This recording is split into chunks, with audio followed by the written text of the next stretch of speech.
Bora Han was not human.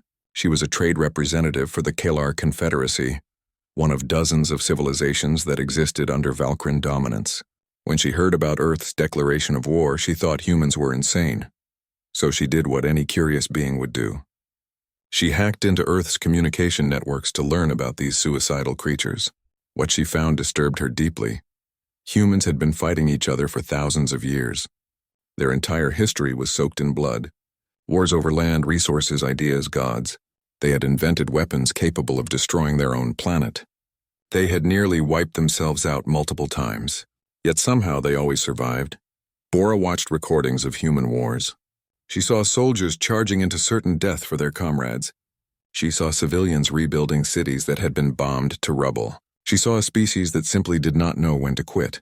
One video stuck with her. It was an old speech by a human leader during something called World War II. The man said something that made Bora's blood run cold. "We shall never surrender," simple words. But the way he said them, the absolute certainty in his voice made Bora understand something terrifying. Humans meant it. They would rather die than bow. She sent a report to the Galactic Council warning them about humanity. Nobody listened. The Valkyrian were too powerful. Earth was too primitive. The outcome was inevitable. On Earth, General Daeho Song worked 20 hours a day. Sleep was a luxury he could not afford.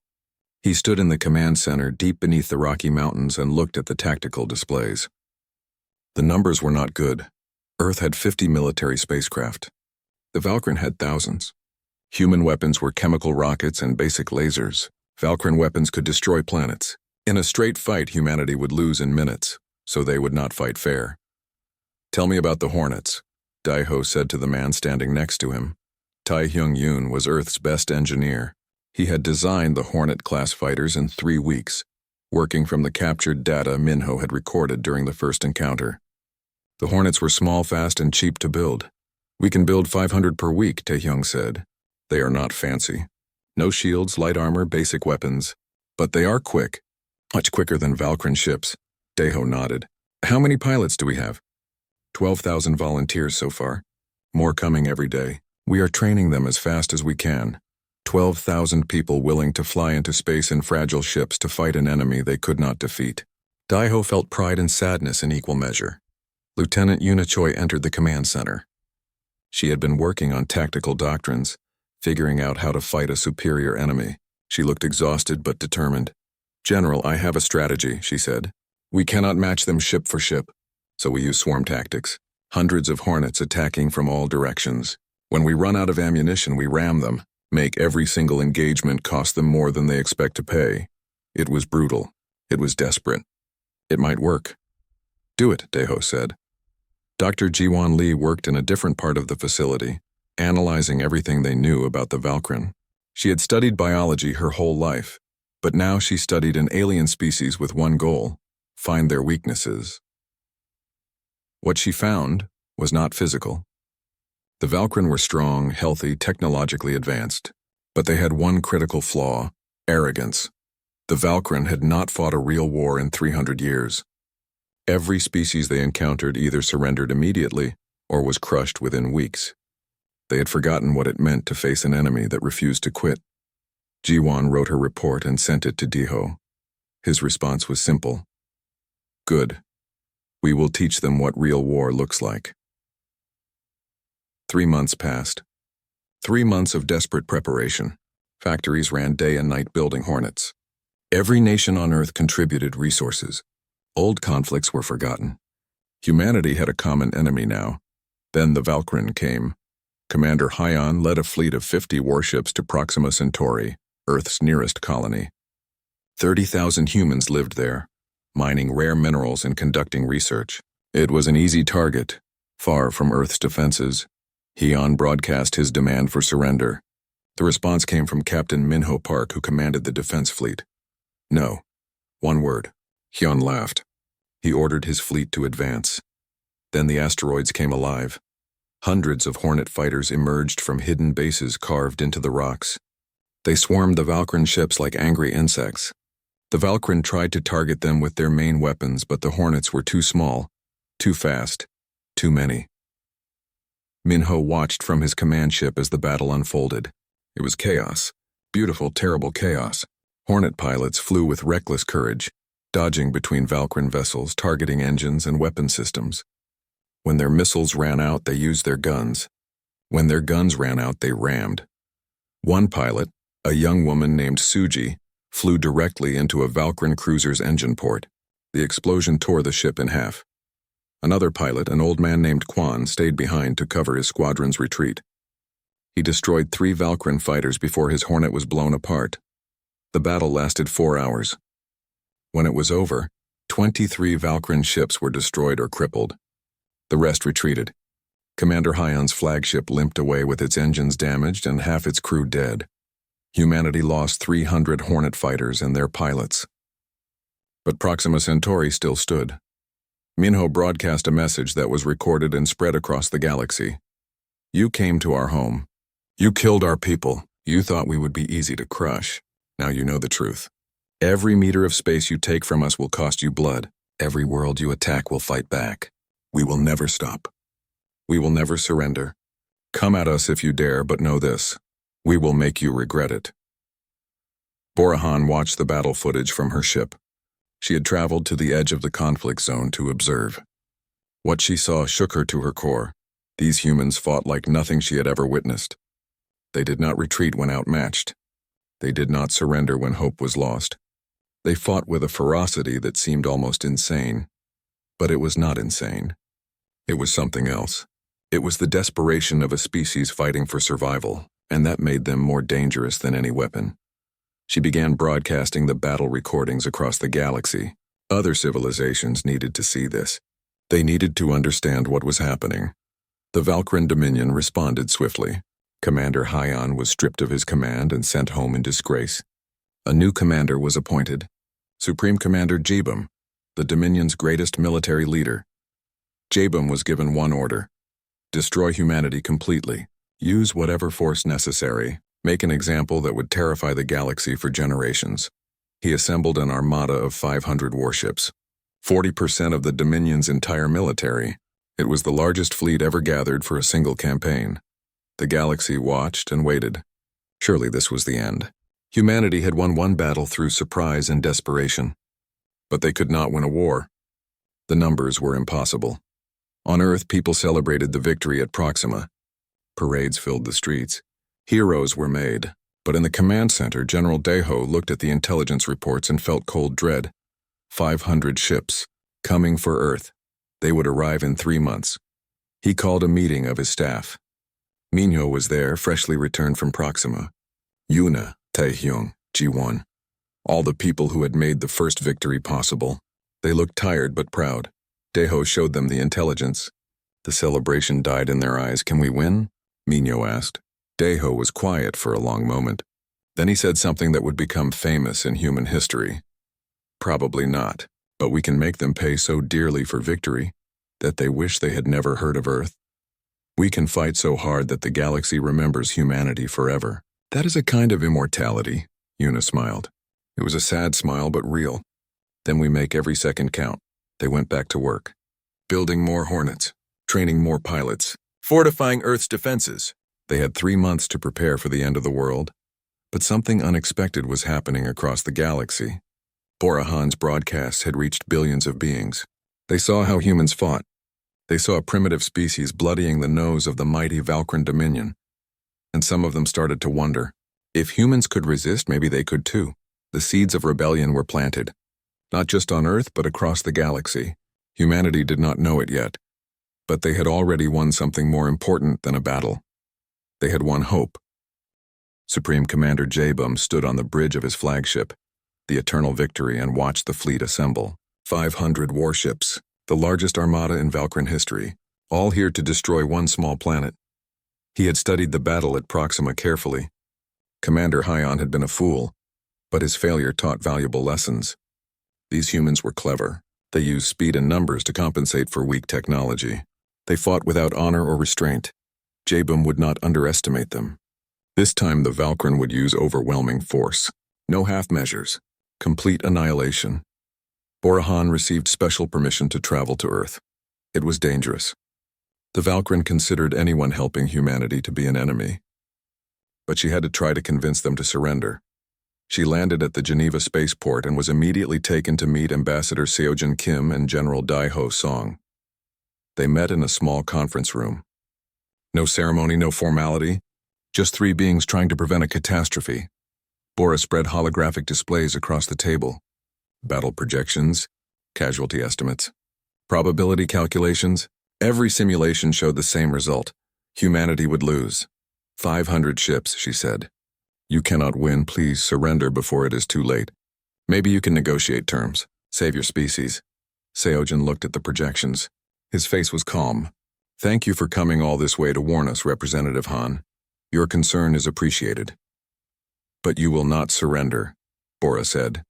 It was not a question. No, Dae-ho said simply. Let me explain something about humanity. We are what you might call persistence predators. For millions of years, we hunted by chasing prey until it collapsed from exhaustion.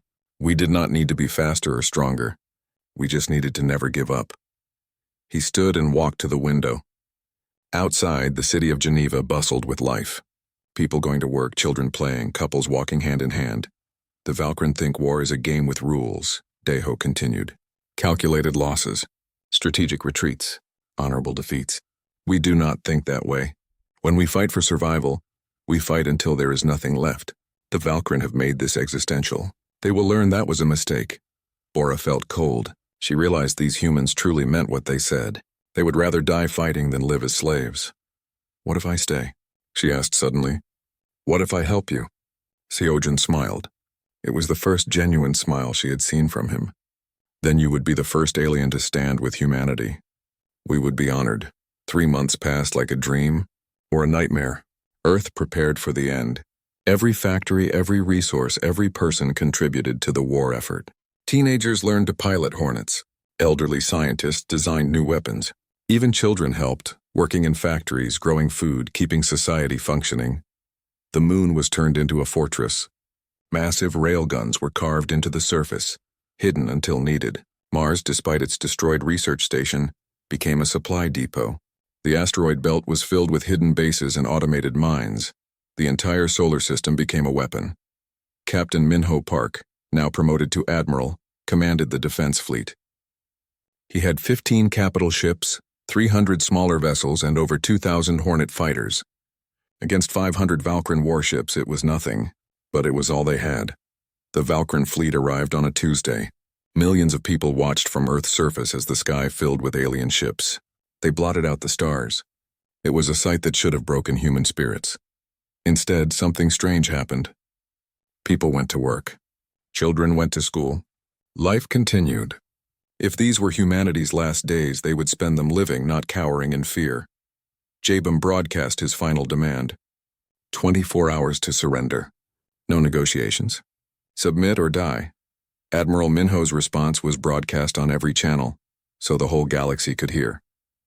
You want our planet? Come and take it. The battle began at dawn on Wednesday. Jabum sent a quarter of his fleet forward to crush Earth's orbital defenses. They advanced confidently, weapons ready. The moon opened fire. 47 Valkyren ships died in the first 10 seconds. Massive chunks of rock accelerated to impossible speeds by railguns tore through shields and armor like paper. The Valkyren formation scattered in confusion. Then the Hornets attacked. Thousands of them, swarming from hidden bases on every moon, asteroid, and orbital station. They moved like a living cloud, too many to track, too fast to hit. Jabum watched in disbelief. This was not how battles were fought. This was chaos. This was madness. This was humanity. The battle raged for 6 days. Days and nights blurred together. Ships exploded. People died. The sky over Earth burned with debris and fire. On the third day, Lieutenant Yuna Choi led a desperate attack on Jabum's flagship. Her squadron of 50 Hornets punched through the Valkyren defensive screen. They lost 38 ships in the first minute. The survivors kept going. Yuna's fighter was hit. Her engines died. Her weapons were offline. She had one option left. She aimed her dead ship at the flagship's command bridge and fired her emergency thrusters. Jabum saw her coming. He watched this tiny human ship, crippled and dying, still trying to kill him. In that moment, he understood. These creatures would never stop. Never surrender. Never quit. Yuna's ship smashed into the flagship's shield. The impact did not penetrate, but it cracked the shield generator. Other hornets poured through the gap. The flagship took heavy damage. Jabum was forced to withdraw to the outer fleet. Una survived. Her fighter was captured by a debris field. She floated in space for 6 hours before a rescue ship found her. When they pulled her from the wreckage, she was still conscious. Her first words were a question.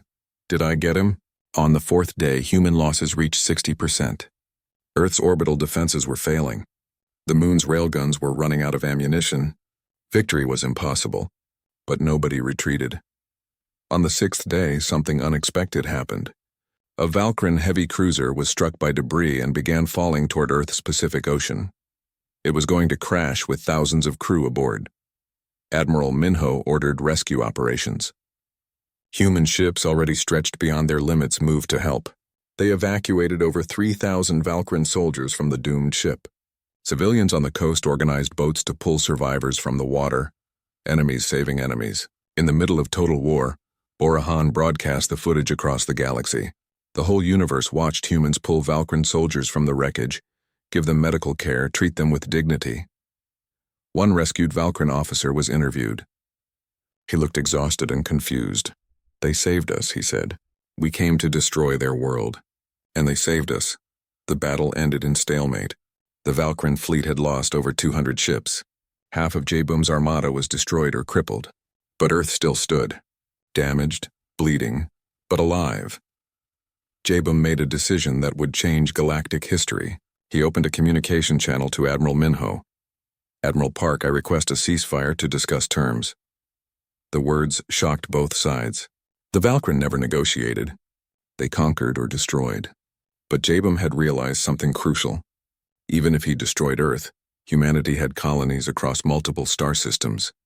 Each one would fight with the same insane determination. The Valkyran could not win a war of extermination against an enemy that refused to be exterminated. Minho accepted the ceasefire. Both fleets pulled back. The shooting stopped. An eerie quiet fell over Earth's orbit. On Earth's surface, people emerged from shelters and looked at the sky. Debris still burned in the atmosphere. The space stations were ruins, but the sun was shining. They were alive. General Deho stood in the command center and looked at the casualty reports. Over 800,000 dead. Entire cities damaged. The Mars colony destroyed. The moon fortifications in ruins. But humanity had survived. Against impossible odds, against an enemy that should have crushed them easily. They had survived. Dr. Jiwon Lee entered the command center. She looked thin and exhausted. Everyone did. But her eyes were bright. General, the galaxy is watching. Bora's broadcasts reached billions.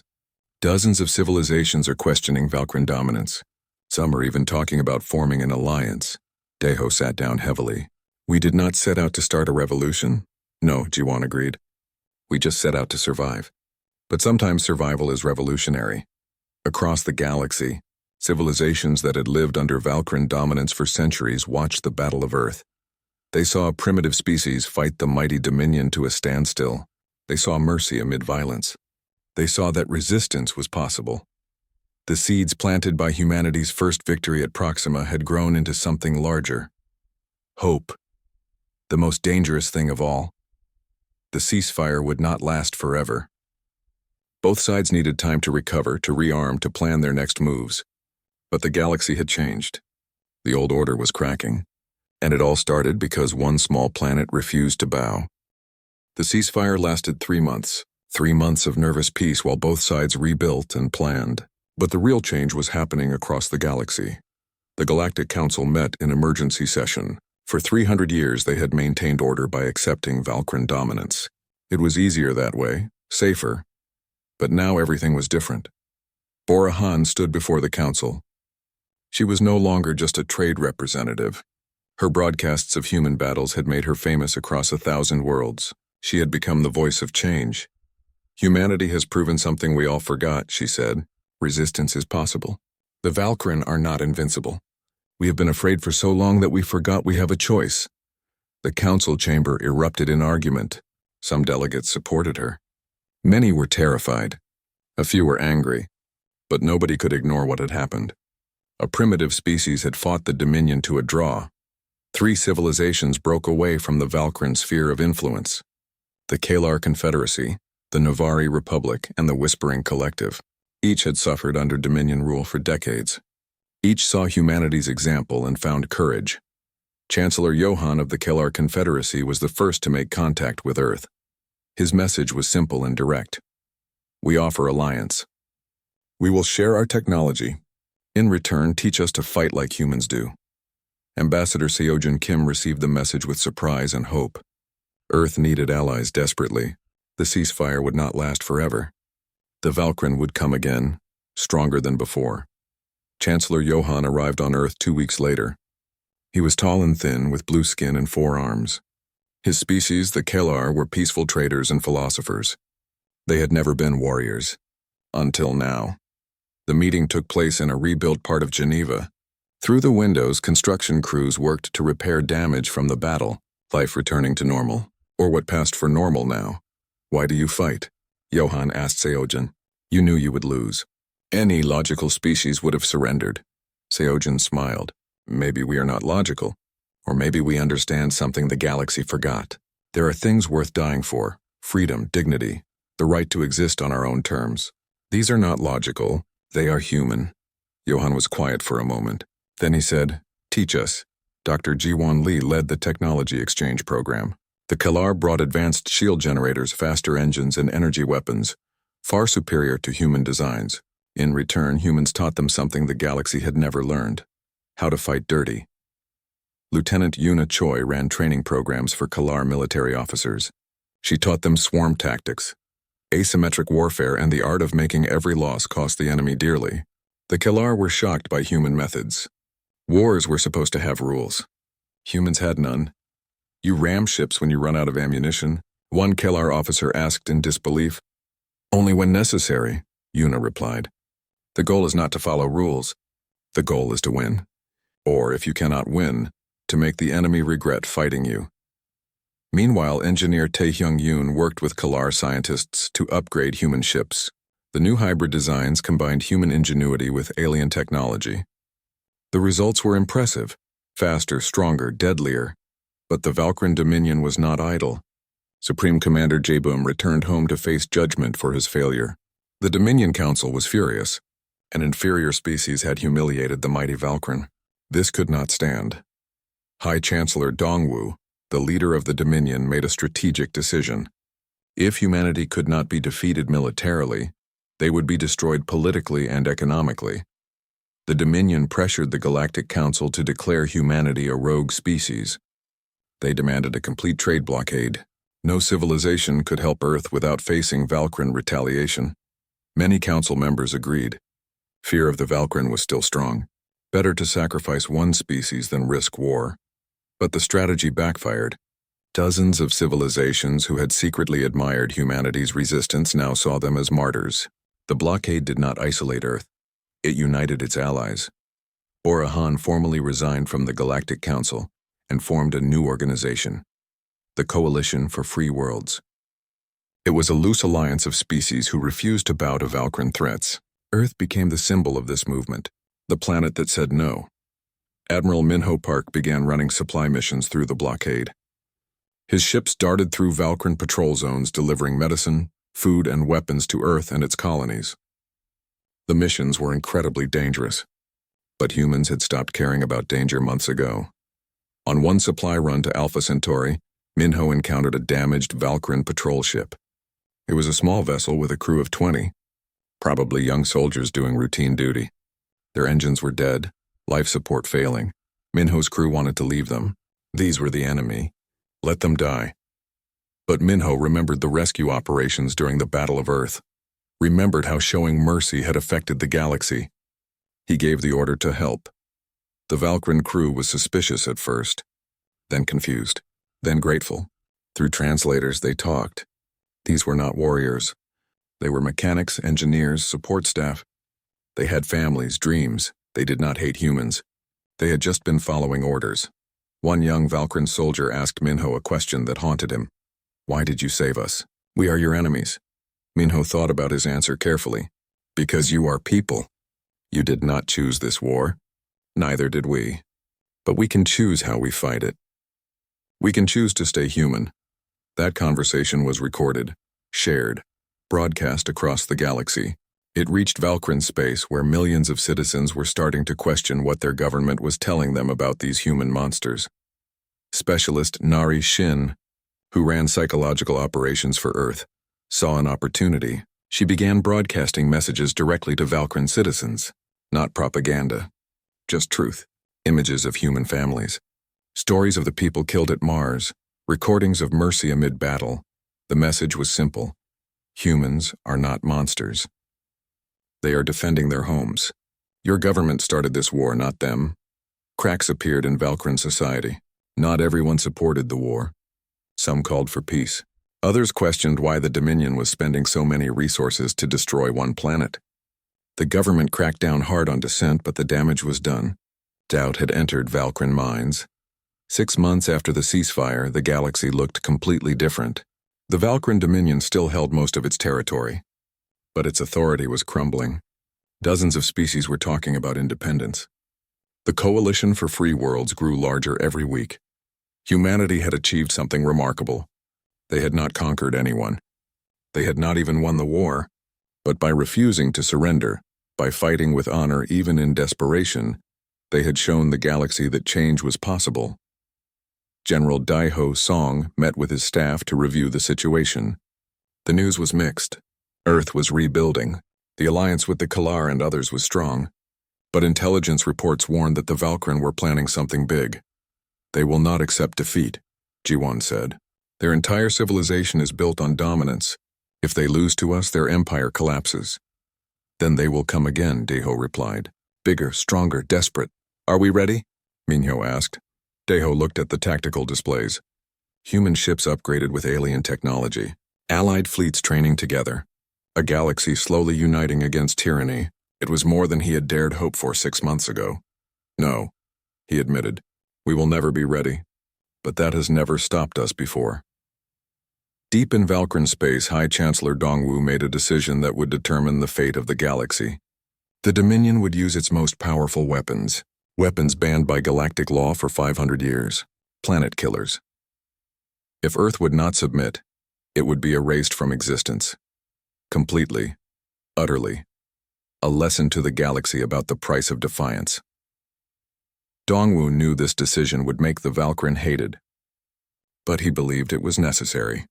The old order must be preserved. At any cost, he began assembling the extinction fleet. 10 massive dreadnoughts. Each one carried enough firepower to crack a planet's crust. They would launch in 30 days. News of the extinction fleet leaked. A Valkyrin intelligence officer named Somin, horrified by her government's plan, contacted Borahan. She sent complete specifications of the weapons, the fleet composition, the attack plan, and a warning. Nothing humanity possessed could stop these weapons. The only option was to make the Valkyrin stop, permanently. The message reached Earth. Ambassador Seojin called an emergency meeting of the coalition. They gathered via hologram from across the galaxy, representatives of 20 different species, all united by a common fear and a common hope. Seojin explained the situation. The extinction fleet, the planet killers, the 30-day countdown. When he finished, the chamber was silent. Then Chancellor Johann spoke.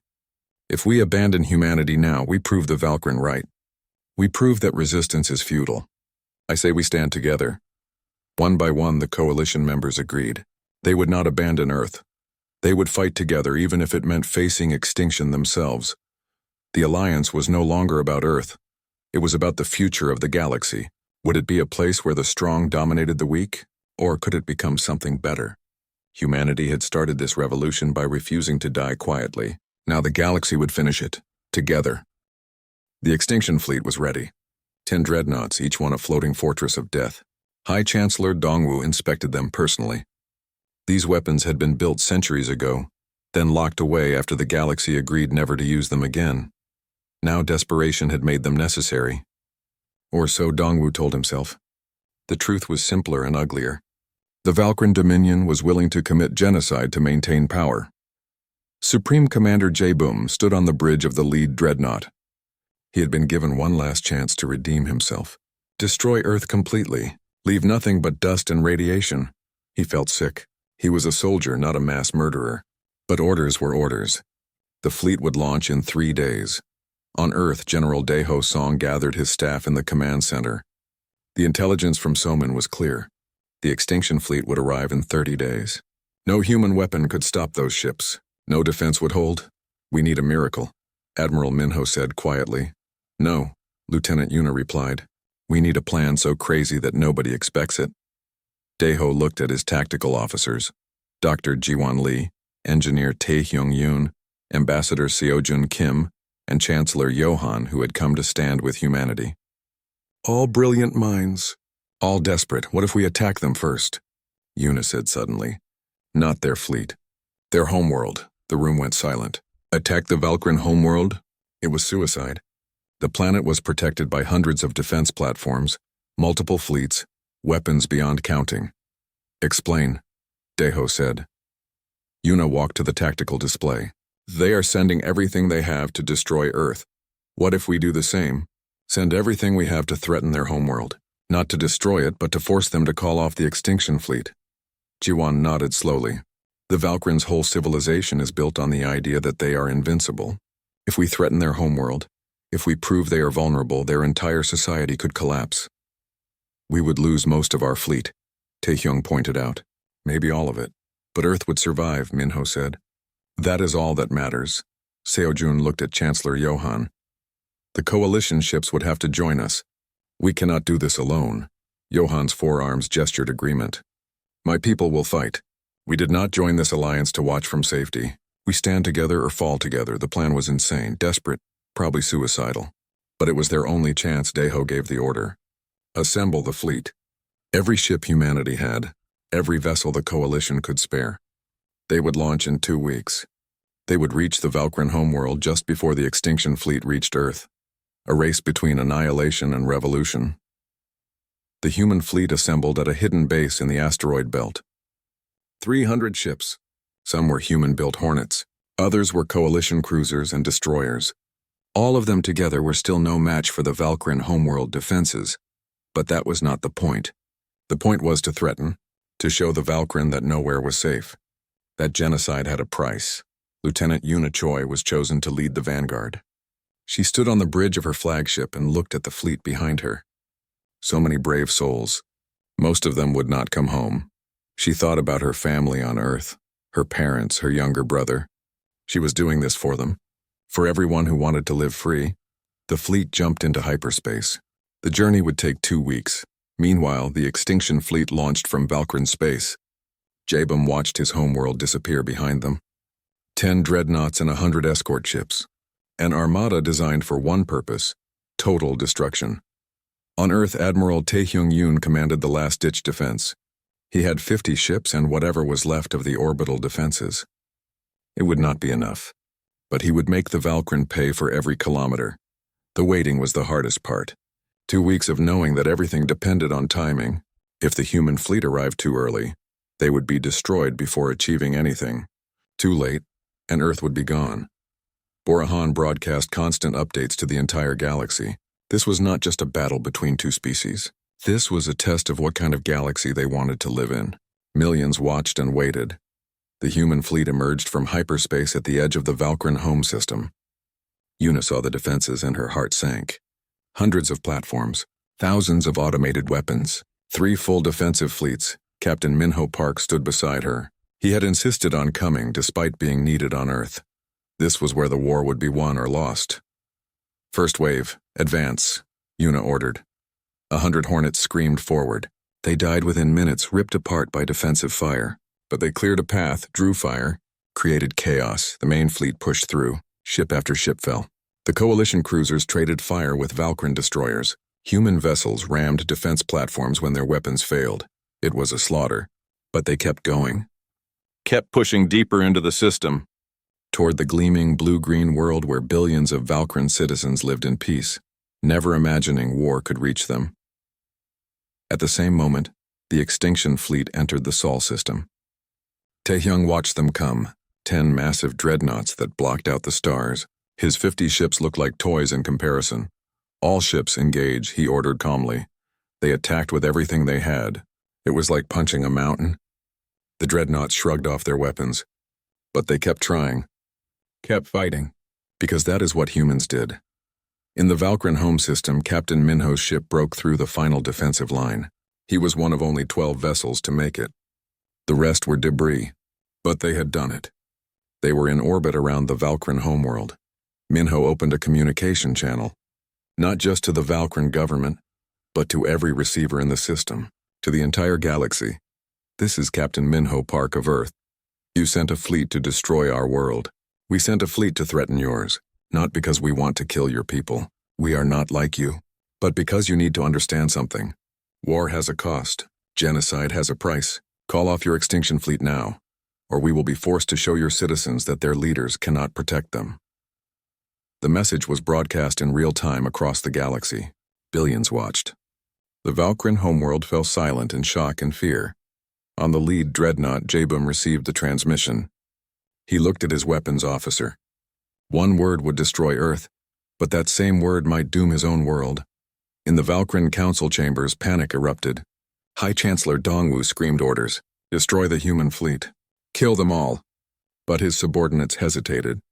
If they destroyed Earth while humans orbited their homeworld, billions of Valkyrin could die. Then Soman, the intelligence officer who had defected, made her move. She had been preparing for this moment. She broadcast evidence directly to every Valkyrin citizen, proof that Earth never attacked first, proof that the Dominion started this war with unprovoked massacre, proof that their government had lied about everything. The Valkyrin homeworld erupted in protest. Billions of voices demanding answers, demanding peace, demanding that their leaders explain why they had brought war to their doorstep. Dongwu's government collapsed in hours. The military seized control. Officers who wanted peace, who had been horrified by the plan for genocide, took command. Jabum made his decision. He broadcast to both his fleet and Earth. This ends now. All Valkyrin forces stand down. I am ordering a ceasefire. No more death. No more war. Enough. The extinction fleet powered down its weapons. The dreadnoughts began retreating from Earth orbit. In the Valkyrin home system, defensive platforms stopped firing. Silence fell across 2 star systems. After months of war, after hundreds of thousands dead, the shooting stopped. Captain Minho sat in his command chair and felt tears on his face. They had done it. Impossible, insane, but they had done it. Earth was saved. Admiral Tae-hyung, still in Earth orbit with his battered fleet, broadcast to the planet below. All forces, ceasefire. We won, we actually won. On Earth, people emerged from shelters. They looked at the sky where the extinction fleet was retreating. Slowly, carefully, they began to celebrate. They had faced annihilation and survived. Across the galaxy, civilizations watched in awe. A primitive species had not just survived, they had won. Not through conquest, but through courage. They had forced the mighty Valkyrin Dominion to back down. The peace negotiations began immediately. Representatives from Earth, the Valkyrin, and the Coalition met on neutral ground. Borahan mediated. The talks were difficult but productive. The new Valkyrin leadership, purged of the warmongers, agreed to revolutionary terms. Earth and all Coalition species would be recognized as independent and sovereign. The Dominion would retain its core territories but end its expansion.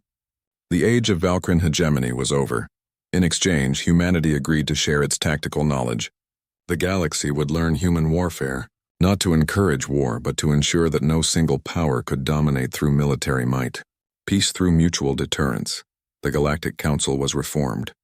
Humanity took its seat as a founding member of the new order. The age of empires was ending. The age of cooperation was beginning. But the cost had been terrible. Earth mourned its dead, so did the Valkyrin, so did every species touched by the war. Peace had been won, but it was not free. 5 years later, General Daeho Song retired. At his ceremony, someone asked him what humanity had learned. He smiled sadly. We learned that we are not alone. We learned that courage is contagious. Captain Minho Park stood on the bridge of the UNS Defiance and stared at the view screen. His hands gripped the armrests of his command chair. Outside, beyond the metal and glass of his ship, something impossible floated in the darkness of space. Ships. Alien ships. 50 of them, maybe more. Each one was 3 times bigger than the Defiance. They looked like metal insects with wings that glowed purple. Minho had dreamed of this moment his whole life. First contact with aliens. But the dream was supposed to be peaceful. This was not peaceful. "Sir, they are sending us a message," said Lieutenant Yuna Choi. She was young but smart. Her fingers danced across her console. "I am trying to translate it now," Minho nodded. The Defiance was Earth's first deep space exploration vessel. It had only been in space for 6 months.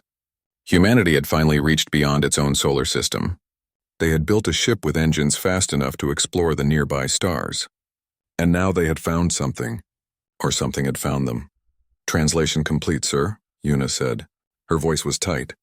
"They say we are trespassing. They say this is Valkyrin space. They say we must turn around or be destroyed." Dr. Jiwon Lee stepped forward. She was the ship's science officer and expert on alien life, at least expert in theory.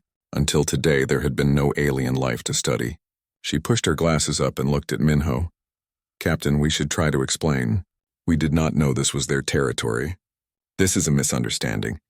Let me send a message of peace." Minho nodded again. His heart was beating fast, but he kept his face calm. A captain had to stay calm. He pressed a button on his chair. "This is Captain Minho Park of Earth. We come in peace. We did not know this space belonged to you. We are explorers, not warriors. We want only to talk and learn." For a long minute, there was silence. The alien ships hung in space like predators watching prey. Then the view screen flickered. A face appeared. It was humanoid but wrong. The skin was gray. The eyes were too large and completely black. The mouth had too many teeth. "I am Commander Hyan of the Valkyrin Dominion," the alien said. The translation made his voice sound cold and mechanical.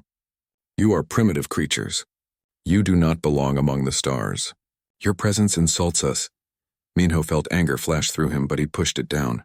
This was too important. Humanity's first contact could not fail because of pride. "We mean no insult, Commander Hyan. We simply want to exist peacefully alongside you. Surely the galaxy is big enough for all of us."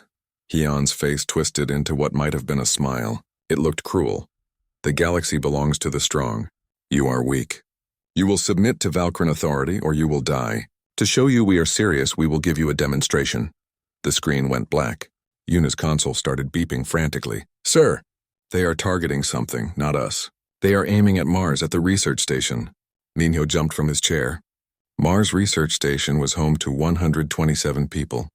Scientists and their families, children. "Weapons officer, return fire," Minho shouted. "Sir, our weapons will not even scratch their shields," the weapons officer replied. His name was Junho. His hands were shaking. "We are not a warship. We are a science vessel." 3 of the alien ships fired beams of purple light. The beams crossed millions of kilometers in seconds.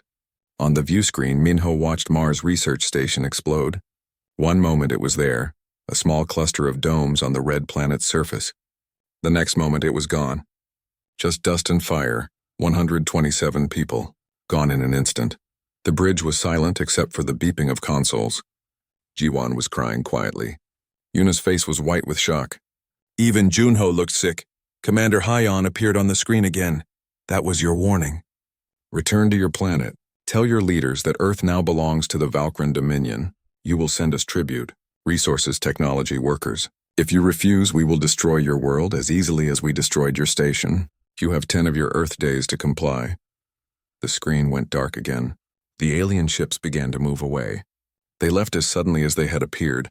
Minho sank back into his chair. His whole body felt cold. "Take us home," he said quietly. "Maximum speed. Earth needs to know what just happened." The journey back to Earth took 3 days. 3 days of silence and shock. 3 days of knowing that 127 people had died because humanity had dared to explore the stars. When the Defiance landed at the United Earth spaceport, Minho was immediately taken to the council chambers. The United Earth Council was made up of representatives from every nation. They met in a huge circular room in Geneva. Minho had never been there before. It was intimidating. Ambassador Seojin Kim led the council. He was an old man with gray hair and sharp eyes. He listened carefully as Minho explained everything. The alien ships, the demands, the massacre at Mars. When Minho finished, the council erupted in argument. Some wanted to surrender immediately. Better to pay tribute than to fight an enemy they could not defeat. Others wanted to negotiate, to find some middle ground. A few wanted to fight, but they were shouted down as crazy. Then General Daeho Song stood up. He was the head of Earth's military forces. He was a big man with a scarred face and a voice that commanded attention. "If we submit now, we will be slaves forever," General Deho said. "These Valkyrin killed our people without warning, without mercy. They think we are insects to be stepped on. Maybe they are right. Maybe we cannot win, but I would rather die free than live as a slave." Ambassador Seojin looked around the room. The arguing had stopped. Everyone was looking at General Deho. "The general is right," Seojin said softly. "We are at a crossroads. We can choose to bend our knee, or we can choose to stand tall. This is not a decision about tactics or strategy. This is a decision about who we are as a species." He pressed a button on his console. A voting screen appeared in front of every council member. "The question is simple. Do we submit or do we fight?" The vote took less than a minute.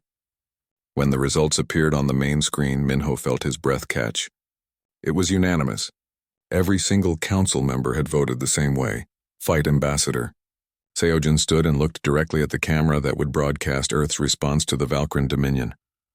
"This is Earth's answer to the Valkyrin Dominion. We do not submit. We do not surrender. We do not bow to tyrants who murder the innocent. You want our world? Come and take it. You will find that humanity is not so easy to kill."